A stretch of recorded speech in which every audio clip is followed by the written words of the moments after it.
श्री स्वामी समर्थ. तर सर्वात प्रथम आधी तुम्हाला नवीन वर्षाच्या खूप खूप साऱ्या शुभेच्छा.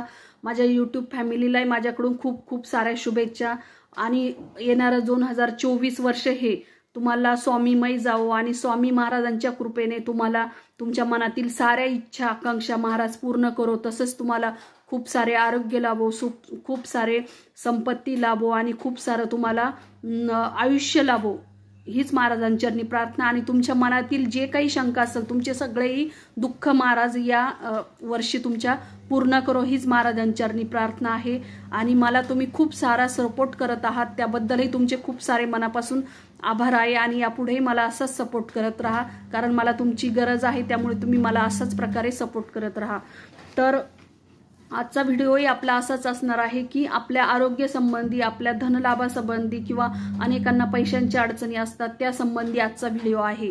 तर आजच्या व्हिडिओमध्ये आपण जसं की प्रत्येकाला कोणत्या ना कोणत्या कारणाने पैसे येतात परंतु ते जातही असतात तितक्याच प्रमाणात.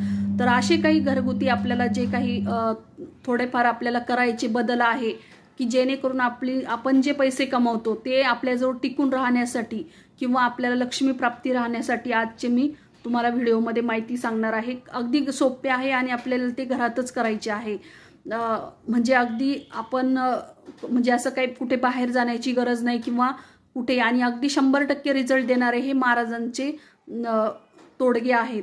तर सुख समृद्धीसाठी तसंच धनलाभासाठी किंवा अनेक प्रकारचे जे आपल्याला आर्थिक व्यवहार असतात त्या संबंधी आजचा व्हिडिओ आहे.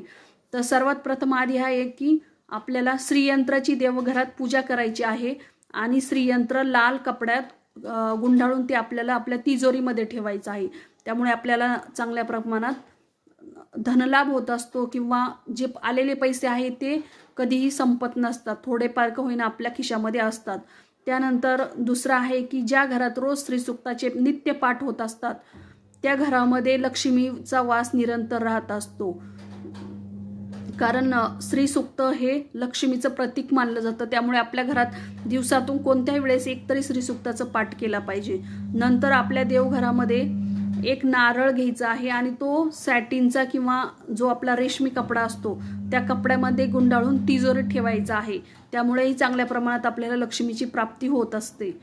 नंतर प्रत्येक गुरुवारी आपण तुळशीला दूध अर्पण करायचं आहे, कारण तुळस ही पवित्र मानली जाते आणि तुळशीला जर आपण दूध अर्पण केलं तर साक्षात लक्ष्मी माता तिथे वास करत असते. त्यामुळे आपण गुरुवारच्या दिवशी आवर्जून आणि नित्यनियमाने आपण तुळशीला जसं ज्याप्रमाणे आपण पाणी अर्पण करतो तसंच गुरुवारच्या दिवशी विशेष म्हणजे आपल्याला दूध अर्पण करायचं आहे.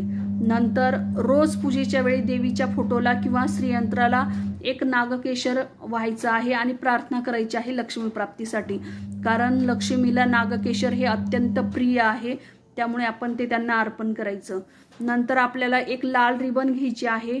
त्या रिबनमध्ये आपल्याला एक तांब्याचे नाणे, जे कुठेही अगदी पूजेच्या साहित्यामध्ये कुठेही उपलब्ध असतात, ते तांब्याचं नाणं घ्यायचं, त्यात ओवायचं आणि आपला मुख्य प्रवेशद्वार जो आहे, कारण आपण तिथूनच ये जा करत असतो किंवा आपली लक्ष्मी ही त्याच दारातून येत असती आणि जातही असती.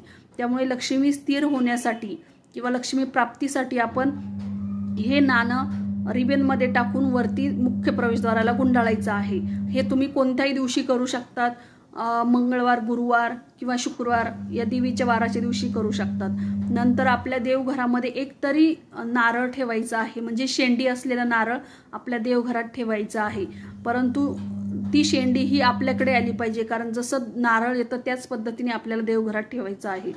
त्यानंतर आपल्याला बरेच जण पैशांच्या कामासंबंधी बाहेर जातात किंवा आर्थिक व्यवहारासाठी किंवा काही व्यवहारासाठी बाहेर जात असतात, खरेदी विक्रीच्या व्यवहारासाठी. तर या दिवशी आपल्याला कोणत्या दिवशी जायचं आहे तर सोमवार किंवा बुधवार हाच वार शुभ आहे लक्ष्मी प्राप्तीसाठी. त्यामुळे आपण जे व्यवहार करणार आहोत ते नेहमी आपण सोमवारी किंवा बुधवारी करायचे आहे पैशांसंबंधी.